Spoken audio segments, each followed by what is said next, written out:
araw ngayon, magluluto kami ngayon dito sa Hokkaido. Dahil nga binaon namin yung mga tira naming ulam kagabi, ito na lang yung gagamitin namin pang sahog sa gulay. Inabutan na rin kasi kami ng malakas na ulan dito, kaya dito na lang talaga kami kakain ngayong tanghalian. Magandang araw mga kumari kong bakla, another day, another vlog na naman ang kumari kong bakla. Ngayong araw nga mga kumari kong bakla, dito kami sa Barangay Hokkaido para magtanggal nga nitong mga saluyot. Yes mga mare, kailangan natin siyang tanggalin, gawa nga ng namumulaklak at ang pangit na talaga ng kanyang mga dahon. Gawa nga siguro mga mare na matanda na siguro itong saluyot namin kasi nga ang dami na rin niyang batik-batik. Tatlong plat nga lang dito mga mare ang kanyang nilinisan, gawa nga na gagamitin nga daw to sa pagpunla. Ganitong Septyembre kasi mga mare tagpupunla na talaga sila ng kanilang mga panibagong tanim. Dito nga mga mare, medyo nahirapan pa nga siya sa pagbubunot na itong mga saluyot. Gawa nga ng titibay talaga ng kanyang mga puno. Buti na nga lang mga mare, makulimlim ang panahon ngayon dito sa Barangay Hokkaido, kaya masarap din talaga ang magbunot-bunot ng mga damo. Dito nga mga mare, nakakadalawang plat na nga siya at yan na nga yung kanyang natapos. Habang nagdadamang nga siya dyan mga mare, ako naman ito namimitas nga ng dahon ng saluyot. 5 kilong saluyot din kasi ang kinorder sa amin ngayong araw. Kaya nga habang nagdadamuhan kung paano yung bakla mga mare, ito naghihimay ng dahon ng saluyot ang kumare yung bakla. Yes mga mare, hinihimay din talaga namin itong dahon ng saluyot, gawa nga na tinatanggal na namin ito mga batik-batik at medyo may dilaw. Itong hinaani nga namin mga mare ng dahon ng saluyot, sa ating nga lang din niya ito i-deliver. Yung ating nga kasi ng kumpare yung bakla mga mare, may pwesto rin sa market, kaya doon na lang namin talaga i-deliver itong mga gulay. Itong kumpare yung bakla mga mare, na prepare niya nga yung uulamin namin ngayong tanghalian. Balak nga namin mga mare magluto nga ng samok-samok o tinatawag na sari-sari ng gulay. Kumuha nga lang kami dito mga mare ng alugbati, talbos, spinach, saka nga naman saluyot. Lalagyan na rin namin ng luya, tanglad, sibuyas at saka naman itong pritong isda. Pritong isda nga lang sana ang ulamin namin at saka yung longganisa na yan. Pero nakapag-isipan nga namin na magsamok-samok na lang, gawa nga ng maulan ng panahon. Dito nga mga mare, nagpakulo na nga siya ng tubig dyan habang ako ngayon mamimitas pa nga ng mga saluyot. Minamadali ko na rin kasi mga mare pag-ani ng saluyot, gawa nga ng baka mabasa na naman yung dahon. Hindi kasi pwedeng mabasa yung mga dahon na ito mga mare kasi kinabukasan pa nga ito ititinda. Pritong galunggong at saka longganisa nga itong natirang ulam namin kagabi, kaya ito na nga lang ang gagamitin namin pang sahog dito sa lulutuin namin samok-samok. Sa pagluto nga mga mare ng samok-samok, inuuna lang talaga namin dyan yung tanglad, luya at saka sibuyas. Sabay-sabay nga namin yung pinapakuluan mga mare hanggang lumabas nga yung aroma niya. Pag naamoy mo na nga yung aroma ng tanglad at saka luya, at saka mo na nga isusunod to mga mare, itong mga gulay. Titimplahan mo nga lang to ng pampalasa tulad ng asin at saka nga bitchin. Pagkatapos na ito mga mare, pakukuluan na lang yan. Tapos ilalagay na rin yung pritong galunggong. Nakalimutan pa nga dito mga mare, ilagay nga itong dahon ng malunggay. Gawa nga na hindi kami nakakuha. Pero okay na yan mga mare kasi mas mukha namang masarap tao kahit ganyan lang yung gulay. Buhay mahirap lang mga mare, nakaka-appreciate ang ganitong masarap na luto. Fresh na gulay, masustansya nga naman yung makukuha mo dito. Tag-isa lang, walang lamangan. Tira lang yan guys. Malunggay, sayang.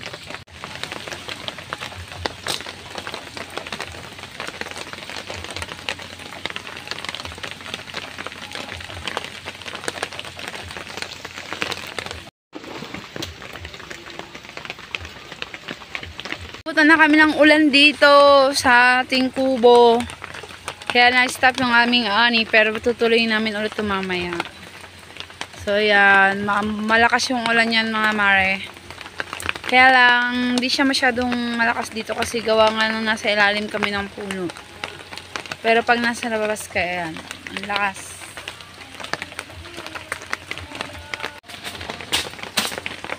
Nililinisan niya guys yung ating lamesang kakainan. So lalagyan na lang namin yun ng dahon ng saging para at least kahit pa paano dyan kami kakain. So yan na. Paano pogi?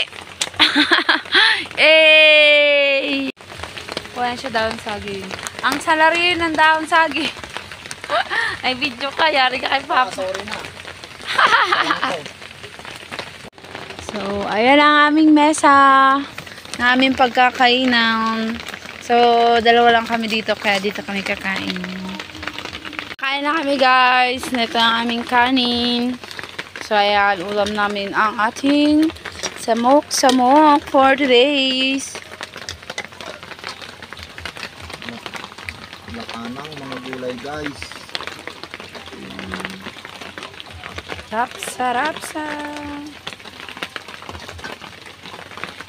Siyempre, tig-isa lang na prito, guys.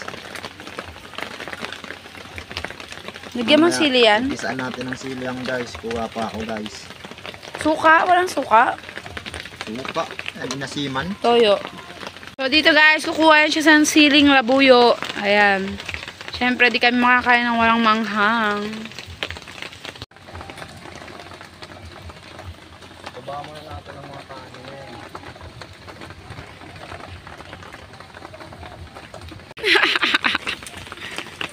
Gutom na, guys. Alas 12 na, oh. Parnak, kumain ka.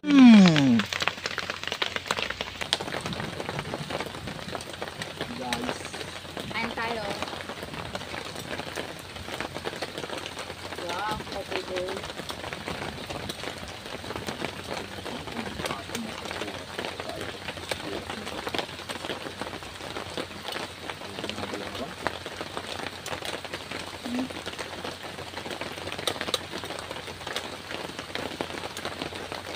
Fish.